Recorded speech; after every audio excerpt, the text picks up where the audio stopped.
बिस्मिल्लाहिर्रहमानिर्रहीम। स्टूडेंट्स, आज की क्लास में इंशाल्लाह हम लोग यूनिट नंबर 17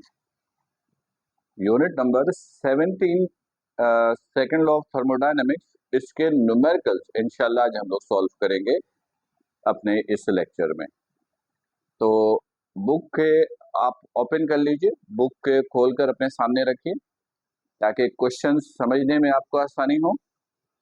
पेज नंबर 53 होगा, पेज नंबर 53, और सबसे पहले न्यूमेरिकल नंबर 1 को हम लोग सॉल्व करेंगे। Page number 53,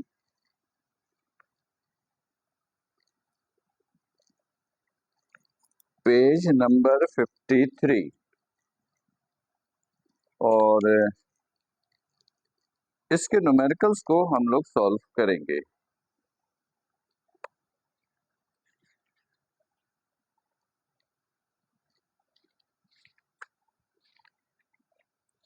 yes, page number 53। देखिए क्वेश्चन नंबर 53 में कहता है क्या है। पेज नंबर 53, और इसमें हम लोग सॉल्व कर रहे हैं 17.1। ठीक, क्वेश्चन में कहता है कि a Carnot engine takes 2000 joules of heat। Carnot engine है, 2000 जूल्स हीट वो रिसीव करता है, मतलब कहीं से सप्लाई किया गया था, कार्नोट इंजन ने उस हीट को क्या कर लिया, रिसीव कर लिया। तो वो हीट जो किसी सिस्टम को आप सप्लाई करते हो उसको कहते हैं इनपुट। उसको क्या कहते हैं, इनपुट। और उसको किस चीज से लिखते हो आप, Q1 से। 2000 जूल्स ये वो हीट है जो इंजन को सप्लाई किया गया। स्टूडेंट, मैं फिर आपको एक दफा क्लियर करूं कि इस न्यूमेरिकल को सॉल्व करने के लिए हमने हीट इंजन की एफिशिएंसी का एक टॉपिक पढ़ा था, तो पहले उस टॉपिक को हल्का सा रिवाइज कर लीजिए ओपन करके, ताकि आप न्यूमेरिकल को आसानी से देख सकें और सॉल्व कर सके, समझ सके। इस न्यूमेरिकल में कह रहा है कि हीट इंजन है, उस हीट इंजन को 2000 जूल हीट सप्लाई किया गया, यानी इनपुट यानी Q1। फिर कहता है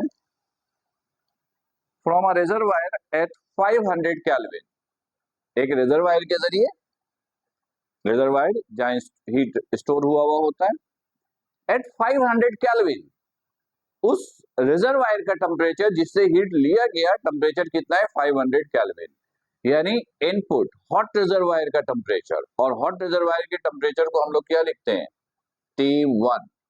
दिस इज 500 केल्विन। फिर कहता है डज सम वर्क, वो कुछ वर्क करता है, डज सम वर्क वो कुछ वर्क करता है, and discards some heat to a reservoir at 350 kelvin. 2000 joules heat उसने एब्जॉर्ब किया, फिर उसमें से कुछ एनर्जी जाया कर दी एट 350 केल्विन। जाया होने वाली एनर्जी जहां गई है उसका टेम्परेचर कितना है, 350 केल्विन। और लॉस्ट एनर्जी को, लॉस्ट हीट एनर्जी को आप Q2 से लिखते हो, और उसका जो टेम्परेचर होता है उसको आप T2 से लिखते हो। तो इसका मतलब है T2 की वैल्यू है 350 केल्विन। करेक्ट।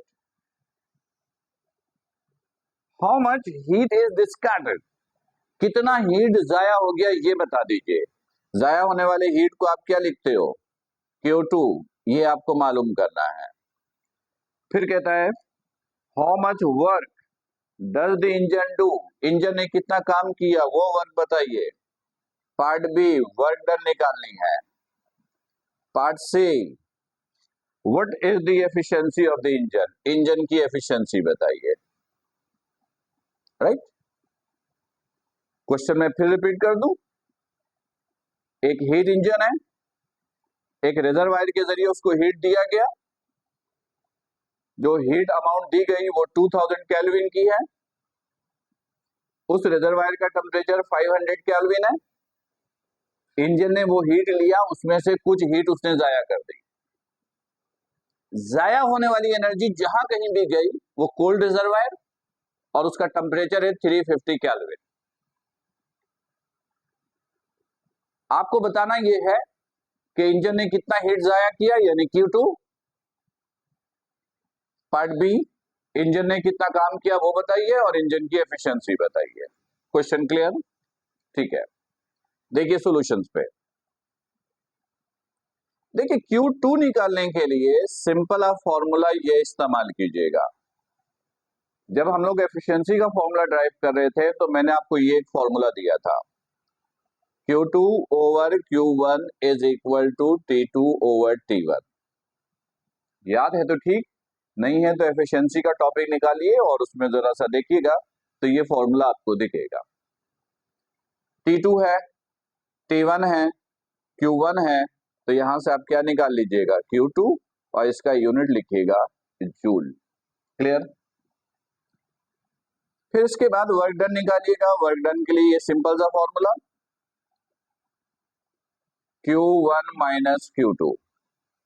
Q1 गिवन है, Q2 आपने निकाल लिया, यहां से वर्क निकालिएगा, work equal to this joule.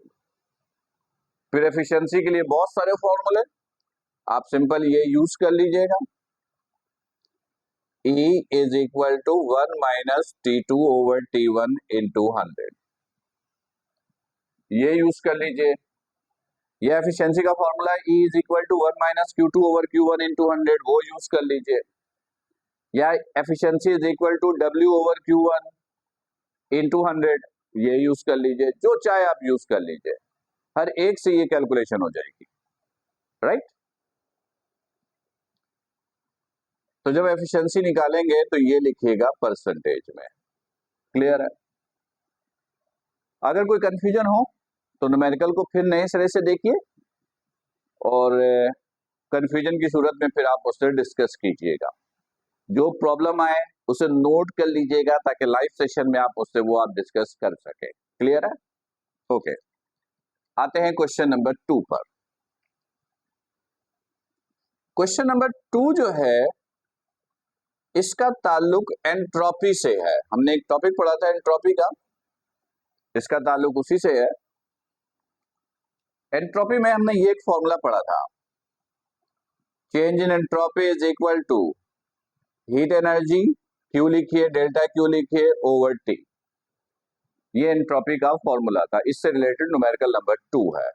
तो 2 को जरा सॉल्व करते हैं। कह रहा है इन high pressure steam turbine, sorry 1 kilogram of ice eight 0 degree Celsius, 1 kilogram of ice, mass given है 1 kg, किसका? आइस का। किस टेम्परेचर पे? 0 डिग्री सेल्सियस, केल्विन में लाए 273 ऐड किया, right? 1 kilogram of ice at 0 degree Celsius is melted and converted to water at 0 degree Celsius। कह रहा 1 kg आइस को 0 डिग्री सेल्सियस पर कंप्लीटली आपने वाटर में कन्वर्ट कर दी। तो स्टूडेंट एक पॉइंट याद रखिएगा, 1 kg आइस को कंप्लीटली वाटर में कन्वर्ट करने के लिए जो हीट रिक्वायर्ड होता है उस हीट को कहते हैं लेटेंट हीट ऑफ फ्यूजन। ये वैल्यू कांस्टेंट होती है और ये वैल्यू आपको याद रखनी पड़ेगी। 1 kg आइस को कंप्लीटली मेल्ट करवाना हो तो जो हीट की जरूरत पड़ती है वो हीट की वैल्यू ये है 336000 joules for 1 kg ice. 1 kg ice के लिए ये हीट रिक्वायर्ड होता है, ये आपको याद करना पड़ेगा, मालूम होना चाहिए। तो कहता है कंप्यूट इस चेंज इन एंट्रोपी, एंट्रोपी में जो तब्दीली हुई वो एंट्रोपी आपको मालूम करनी है, यानी डेल्टा एस आपको मालूम करना है, राइट? तो स्टूडेंट आप क्या करोगे, सिंपल ये फॉर्मूला इस्तेमाल करो, डेल्टा क्यू ओवर टी, ये डेल्टा क्यू की वैल्यू, ये टी की वैल्यू, आप डिवाइड करोगे डेल्टा एस आ जाएगा, यूनिट क्या लिखोगे, जूल्स पर केल्विन। क्लियर, कोई इश्यू, आसान सा क्वेश्चन है, मेरा ख्याल है पॉइंट बिल्कुल क्लियर होगा। फिर भी कोई कंफ्यूजन हो तो लाइव सेशन आपके पास मौजूद है, आप उस पर डिस्कस कर सकते हो, राइट। ओके, आते हैं क्वेश्चन नंबर 3 पर। क्वेश्चन नंबर 3,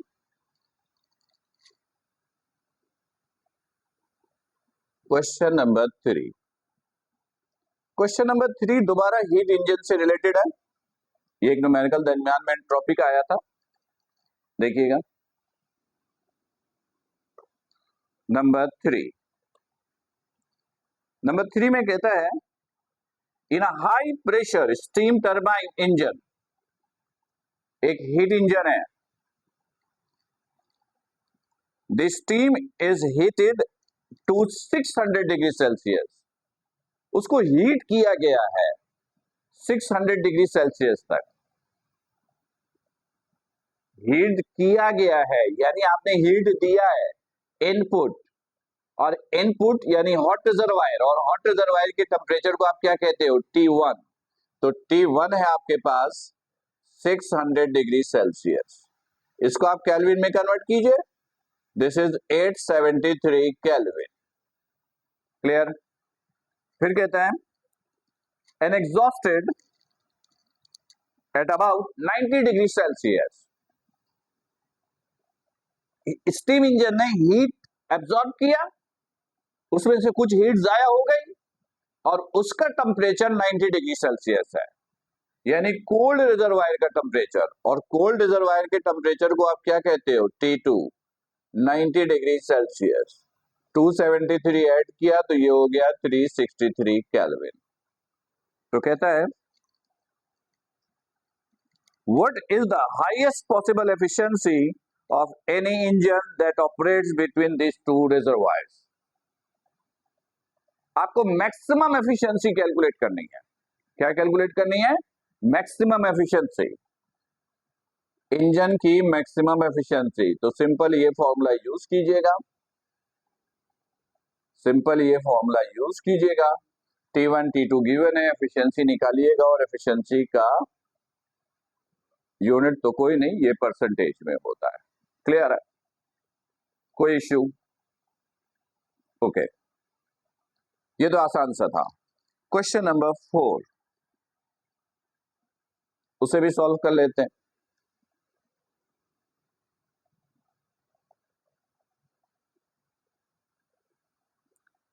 नंबर 4, 17.4, 17.4, देखिए क्या कहते हैं, temperature difference between the surface water and bottom water in Manchar lake might be 5 degree Celsius. कह रहे एक मंचर झील लेक है, यानी झील है, एक लेक के अंदर वाटर है, वाटर के सरफेस का टेम्परेचर और उसके बॉटम के टेम्परेचर का डिफरेंस कितना है, वो है 5 डिग्री सेल्सियस, यानी T1 minus T2, 5 degree Celsius. Student अगर आपको याद हो तो मैंने आपको बताया था कि जब चेंज इन टेम्परेचर गिवन होता है तो केल्विन में रिजल्ट और सेल्सियस में रिजल्ट आपस में क्या होता है, equal. If you have change in temperature then temperature in degree Celsius और kelvin both are equal to each other, there are no need to convert into kelvin.